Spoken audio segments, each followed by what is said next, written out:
Hello, welcome to the Plaid Sheep Oracle. This is a collective reading for the full moon. I did an all signs reading like I usually do, but I felt like doing this too.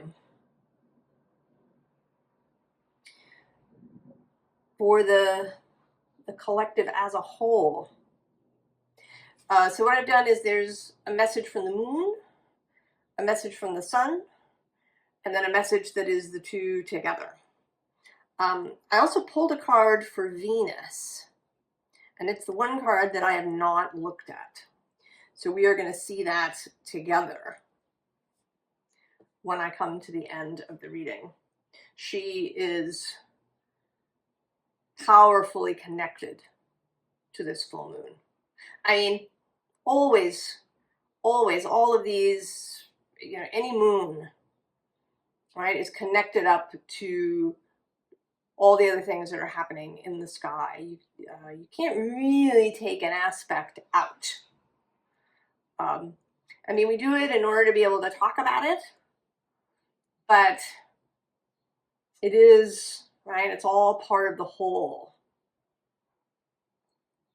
And there's a variety of things happening. So the full moon is exact tonight at 8:22 my time, east coast of the US. And then just 40 minutes later at 9:02, Venus stations direct. And then a few hours after that, a yod is going to form with Saturn and Uranus on the bottom end and the moon at the other in Libra.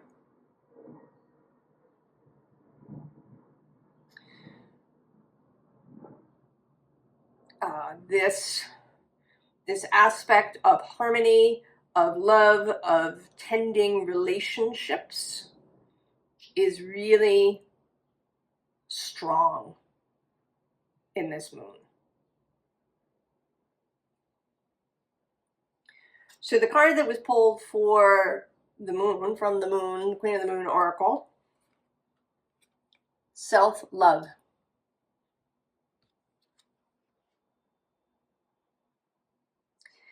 And, this is asking you, it's asking you to really love yourself. I mean, to love yourself enough to do hard things, or what may seem hard at the beginning. To release resentments, perhaps to forgive.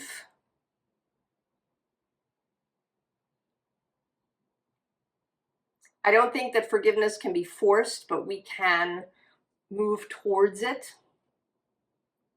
And self-love is part of that, right? To love yourself enough to not carry that crap, right? Resentment, hatred, fear of the other. All of these things are weighty and stressful.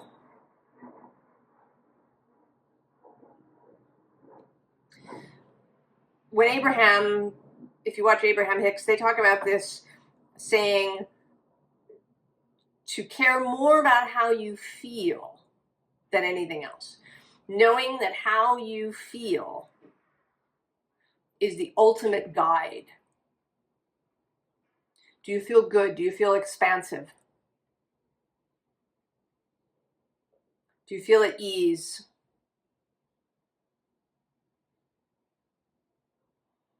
Do you feel loving towards yourself and others? Right? All the signs that you are moving in the right direction, making choices that are going to work out for you. And it seems like this is more important now, perhaps, than ever, because of the situation that we're in, this, right, this hot, acrimonious, lots of yelling, lots of finger pointing, lots of dire predictions and all of these kinds of things. And all of that stuff is coming from all sides. I mean, any vantage point you want to pick, there is both beautiful messages and destructive messages coming, you know, sort of angry, resentful things coming. And from, you could pick any particular vantage point you want. And this moon is asking that you transcend that.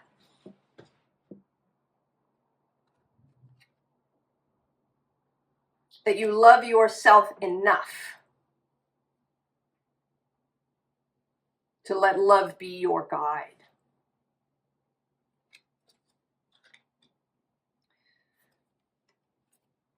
So we have the Seven of Cups, seduction. It has kind of a bad name, the word seduction. But here, like to allow yourself to be seduced by love itself. Because right below that we have the Queen of Wands, and I'm just seeing now the Knight of Cups and the Queen of Cups. And actually I'm going to go one more with this King of Pentacles. And actually all of these came out in the Aries reading yesterday. There is a strong connectivity here between Libra and Aries. The Queen of Wands is considered an Aries card. The Emperor shows up here a couple of times. But we also have all this water. We have Pisces court card as well as this Queen of Cups. We have this King of Discs with this strong third eye psychic element.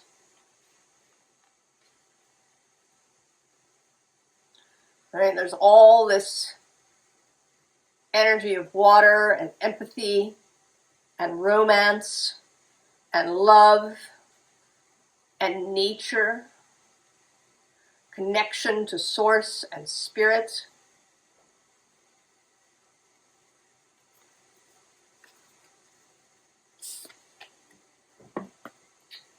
And then the bottom is the Chariot.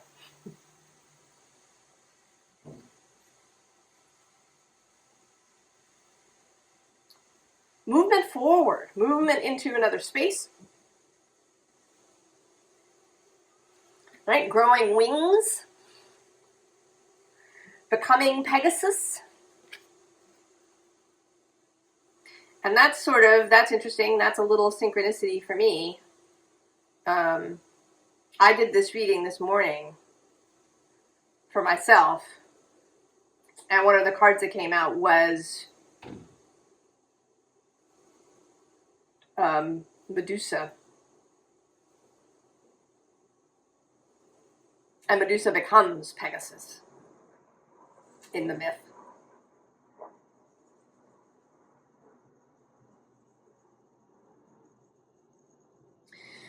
Right, and if I talk about the Medusa myth, does that piss you off? Right, here's this poor woman, she's a victim of an assault, of a rape, and then this goddess who you would think would protect her, in fact, turns her into this monster, and then she's killed by a hero.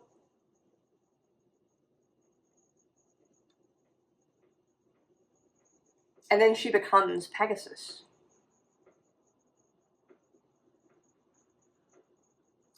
And maybe it's not about people. You know, we take things very literally these days in our society, and myths aren't like that.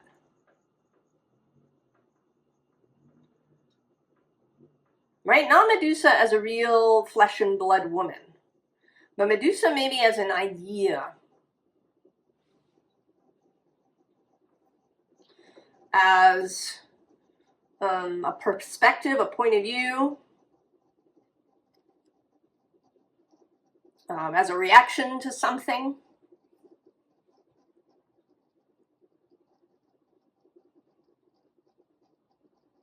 How we react to what is an injustice, what is a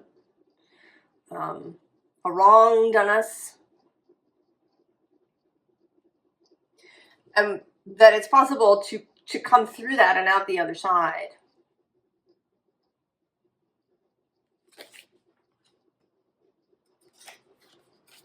Queen of Swords, Libra's card.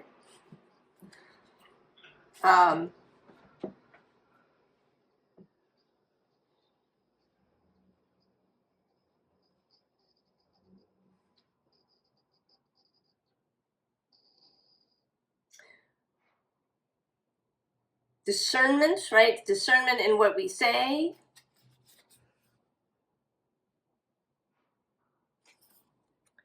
Discernment when we look at things, how we see things.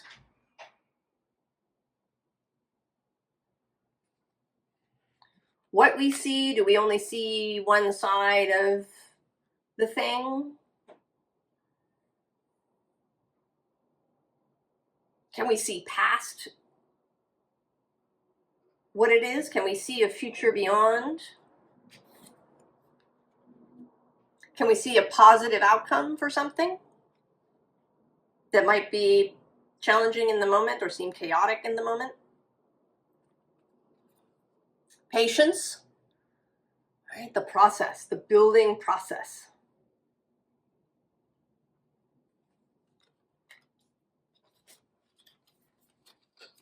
And then Justice, Libra's card.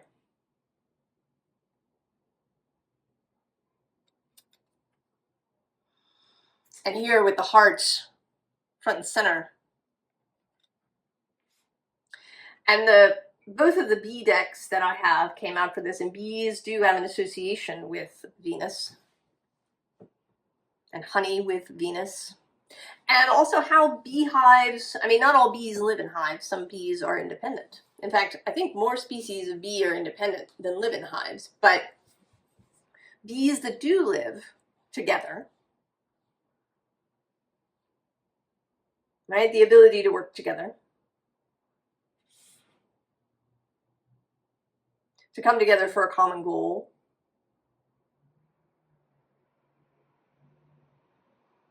to recognize the connection with one another, harmony,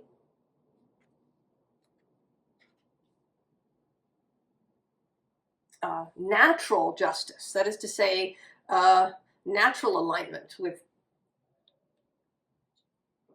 nature's rhythms and movements. And the Six of Wands, victory.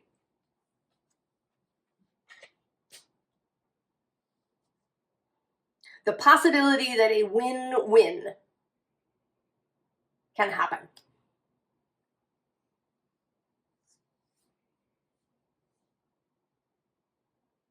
The possibility that a win-win can happen. And it's difficult, it's annoying, but sometimes things have to get chaotic. Sometimes things have to get really uncomfortable before a change happens. Humanity, we have this wonderful ability to adapt, right? It's let us live all across the globe. We can adapt to different climates and circumstances.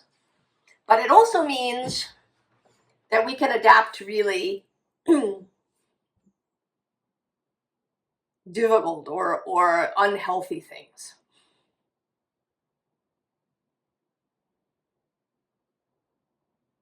Right? We can, right, adapt to, just staying in our apartments and not communicating with other people in physical life. Right? We could possibly go on that way for a long time. If you're somebody who has had challenges with something like anxiety or depression, we can adapt to that too. Right? I personally have, in my life, had periods where I was adapted to a kind of low-grade depression. And I didn't even really know it.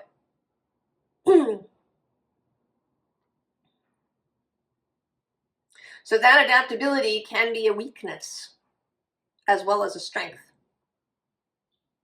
So that we need sometimes something chaotic, so that it really gets in our face, or something to break. Right? If you have, something, a mechanism, an appliance that you've been, jerry-rigging for a long time, and then finally it just breaks down and won't work anymore. And then you have to replace it.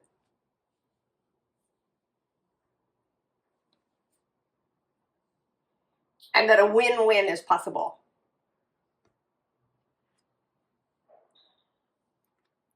Seven of Swords. There's a preparation that's been happening. For many of us, for all of you, I think here who've been coming to the channel, there's been a preparation. Below that is the King of Wands. Waiting for inspiration, ready. And the bottom of the deck is the Two of Wands. Ready. There is readiness. Four of Swords, more readiness. Coming into peace. Coming into personal alignment.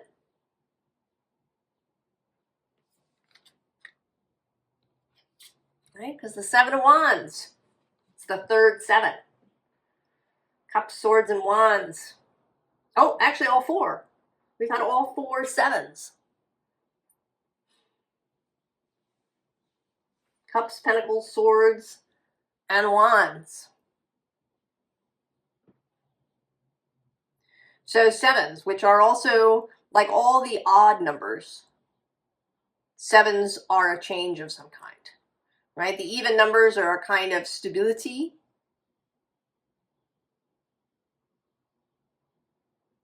And then the odd numbers come through with a shift.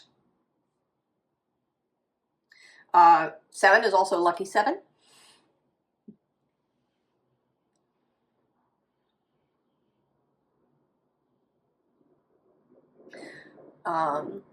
Sevens may mean something to you. 4 sevens.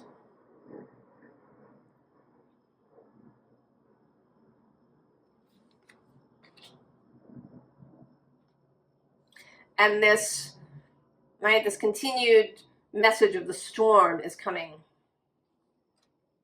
But we also have the Emperor. So there's a call to embrace Venusian vision.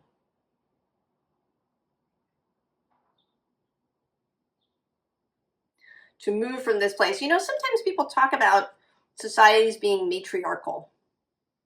But usually what they mean is that the women tell people what to do. Right? Like women are making the decisions. But I don't think that's really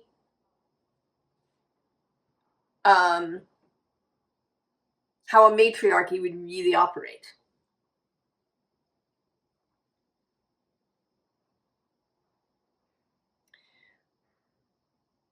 Right? It's not just about who's on top and who's making the decisions. It's about a whole view of life. This kind of Venusian view of supporting the life force. Seeing life kind of like a garden. You're not forcing things in a garden, you support it. Right? You add a little bit over here, you take something away over there. Right? You listen to what it is that the garden is asking for.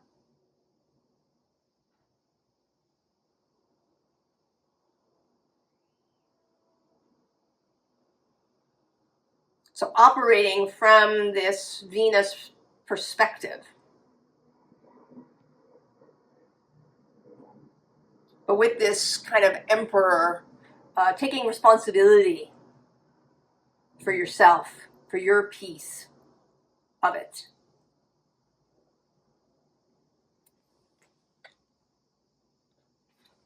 And then the Page of Swords. Listening. Listening to other people. Listening to your own soul.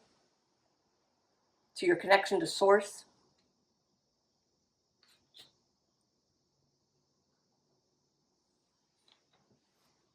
Right? This Libra moon wants to open us up so that we meet the coming storm in a different way than we've met storms in the past. So that there's a different outcome.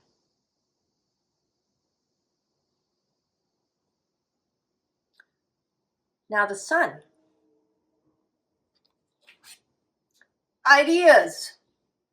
It's interesting. It's kind of a very sort of moon-looking sun card. This card.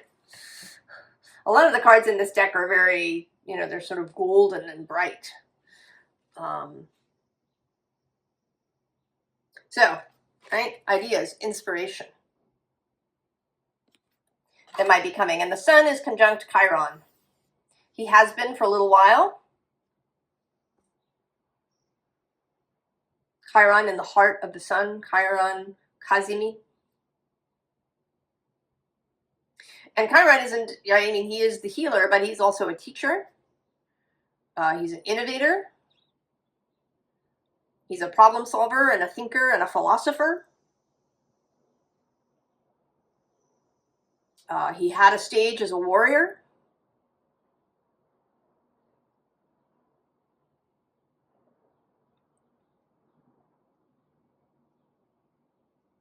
So there's, I think there's all kinds of messaging that they're having in their conversation together and in their conversation with the moon.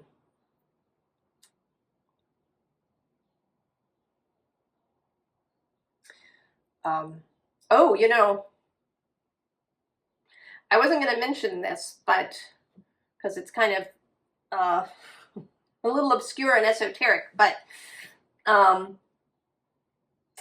in astrology, most people look at sort of the major aspects, squares, trines, oppositions, but there are other kinds of aspects using different divisions of the circle. And one of them are septiles, dividing the circle into 7. And that doesn't come out even. It's 51 degrees and something minutes. And then there's biseptiles and triseptiles. But there are sort of 2 major ones happening that are related. The sun and Chiron are septile, the south node in Virgo. And the moon is septile, the north node in Pisces. So there's this septile connection happening also between the sun and the moon and the nodes of the moon. There's also a septile, a strong one, between Pluto and both Saturn and Venus, who are traveling together. So this notion of power and structure informed by Venus. And septiles are, they're slippery, they're mystical, right? They're surprising. And I noted because of these 4 sevens that have come out. So that's another synchronicity, another underlying layer. We have the High Priestess. And she is she's associated with the moon in tarot. But probably the most famous oracular temple was Apollo's temple at Delphi, and he is a god of the sun. He is a solar god. Right? The high priestess bringing clarity, bringing revelation of the sun. Below her is the emperor reappearing. Here is the pawpaw. And actually below him, I'm seeing now, is the preacher and the lovers.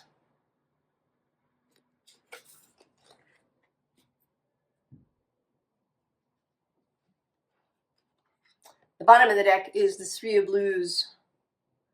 Right? This is an ecstatic experience, a baptismal experience. And that doesn't necessarily have to be associated with Christianity, necessarily. One could be communing with Oshun,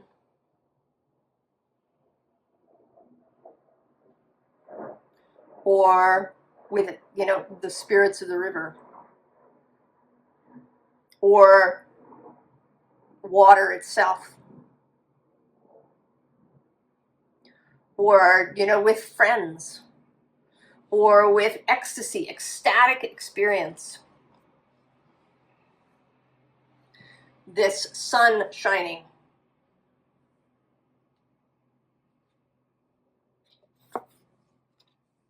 So we have this Eight of Blues.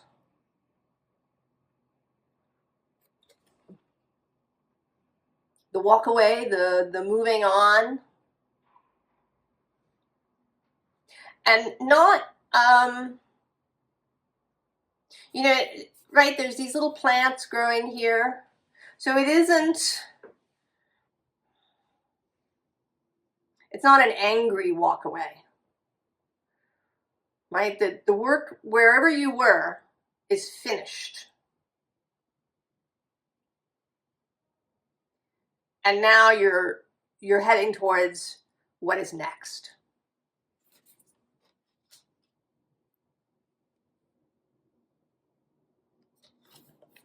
Two of Blues. Finding friends. Working in collaboration. And I want to see in actual physical contact with each other. These two guys are working in a field together. Not across digital distance.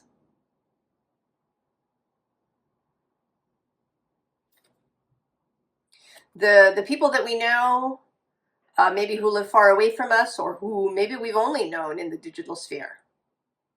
That is not to say that they're not important, significant to us, but there is something here about physical connection.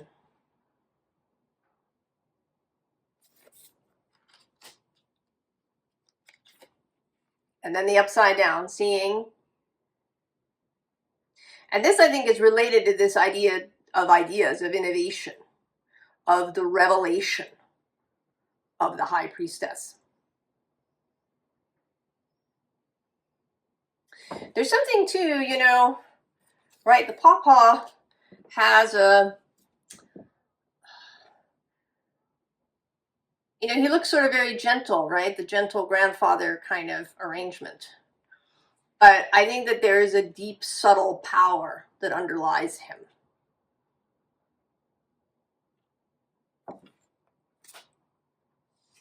Perhaps seeing power differently, this Venus-Pluto septile.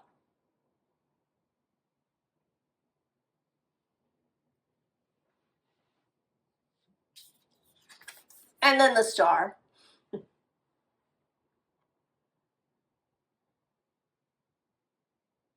So the ideas seen, right? Ideas that come from a different perspective, that come from this lunar Venus perspective.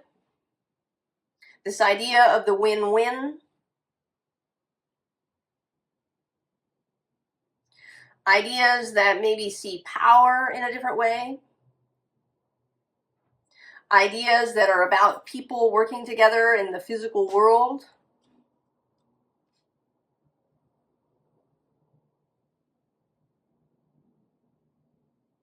Also love, right? The Two of Blues, the Two of Cups. Real friendship. A loving, intimate connection with another person.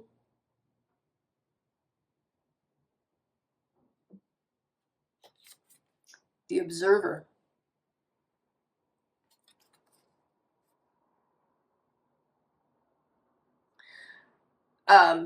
Seeing clearly, right? It's kind of related to this Queen of Swords. They even sort of look alike a little bit.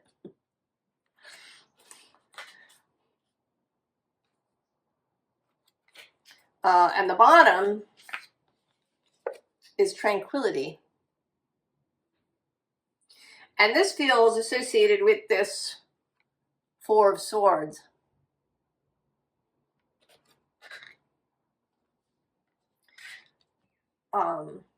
So love, peace, clarity,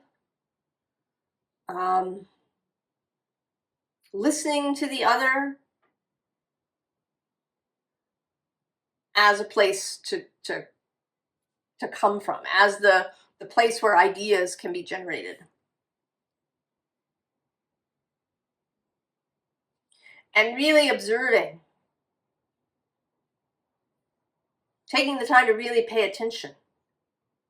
To shine that light of clarity. And the light combined with Chiron. And this perspective of the teacher, the healer, the shaman. The hanged man. Chiron has a little bit of a hanged man vibe too.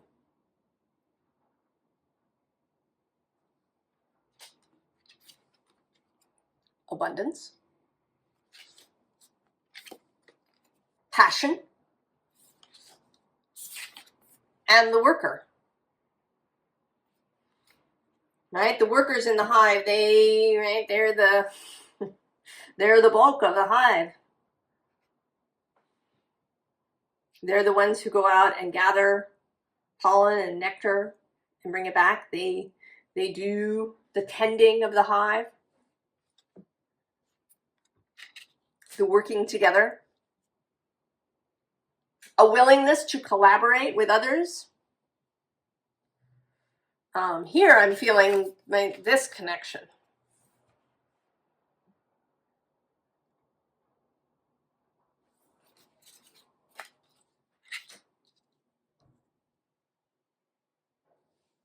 The willingness to set aside preconceived notions and to find new paths that are inspired by love and natural justice.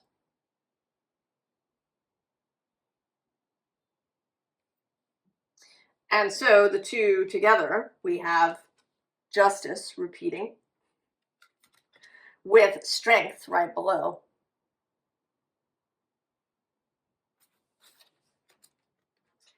And this lovely Six of Earth on the bottom.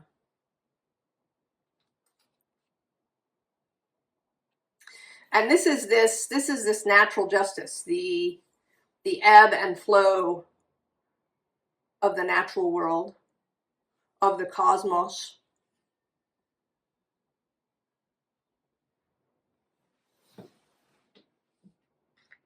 Oh, and I didn't show you so the card that came out for them together is very interestingly the nest of wasps. And the two words are teamwork and order. Now there's a different deck where wasps are a difficult energy, but here they are not. They're just another winged creature that forms nests. So right, is that other side over there? Are they, if they're, have you been seeing them, they're the wasps, they're the enemy?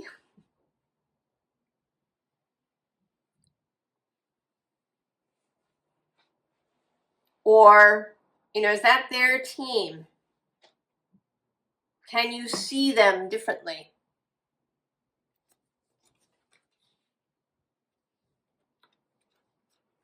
The Seven of Water, Seven of Cups repeating.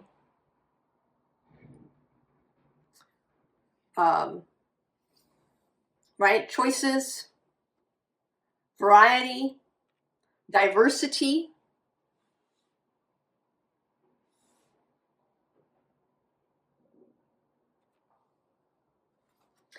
You know, not that there will never be conflict.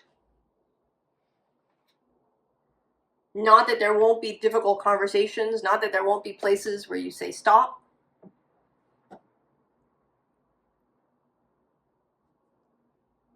But that it comes from a different, right, energy. It comes from this energy of love,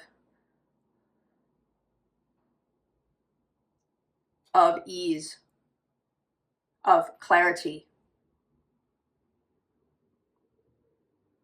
from worship of the life force.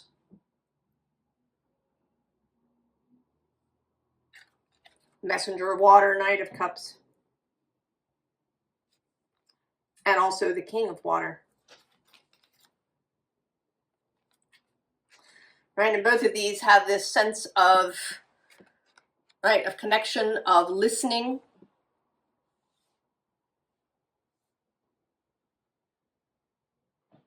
Of the cosmic waters.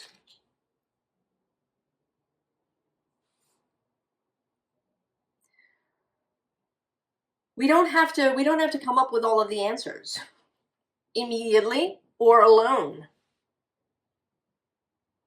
The whole inspired universe is there to give us ideas.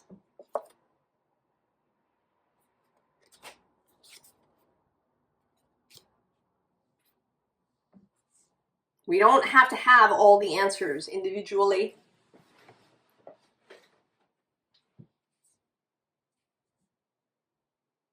It's the willingness to engage, the willingness to see things from this Libra and Venusian perspective.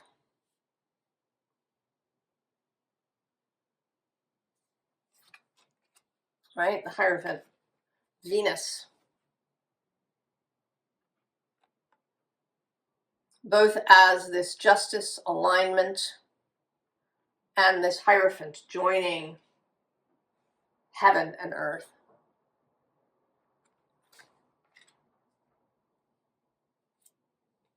Knight of Swords. Both a willingness to, receive new information and also to spread new information, to speak. The Queen of Pentacles, more Venus showing up below him. And the bottom of the deck, the Ten of Cups. And that's kind of, I think where the Aries Emperor courage comes in. And this Seven of Wands, which is also a card of courage. The willingness to say to all of those people baying for blood that you have a different vision. To not just fall in line with everybody else who's, screaming for something. Right, so then we have the Chariot again, and the Sun. And the Chariot is actually right associated with Cancer, so we have here Moon and Sun.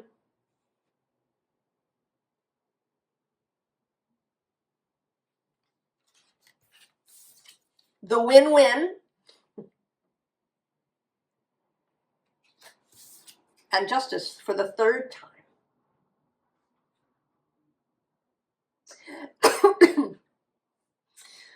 And this one feels very, the most personal.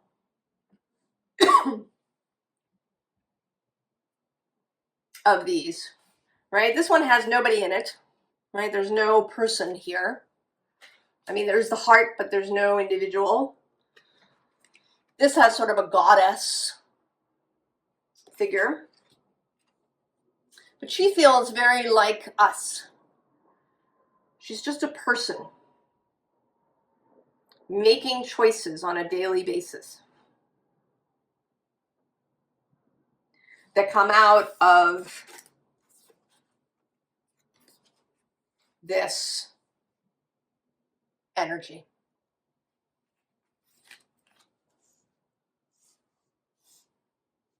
So it's the way forward. And I feel sort of a little bit inadequate in giving this reading. It seems very mundane when there's something momentous that I can feel building, the possibility of it. Right? I want to reach through the recording to get this energy through. And I hope that you're feeling it.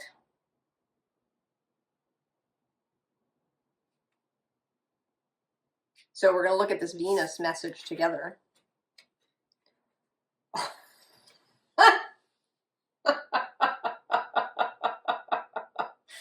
Oh my goodness. Venus. Lean into the storm.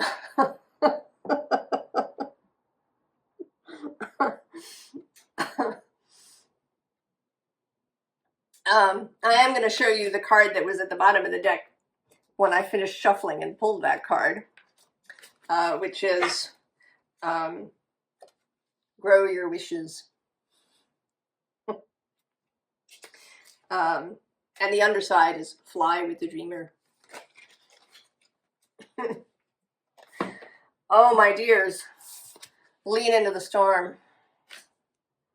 Storm is coming. How will you respond? How will you respond? How will you meet it? Can you meet it with love, with peace, with, and I don't mean peace like there's no conflict or fight, right? Like not peace like Pax Romana where there's nothing. But peacefulness of mind, and ease, right, that you're not in chaos, that you're in alignment, that you know who and what you are, you know the way forward. You can see, even if you don't see all the details of what this world could look like, you can feel what it feels like. You can perceive it. You can perceive what is possible.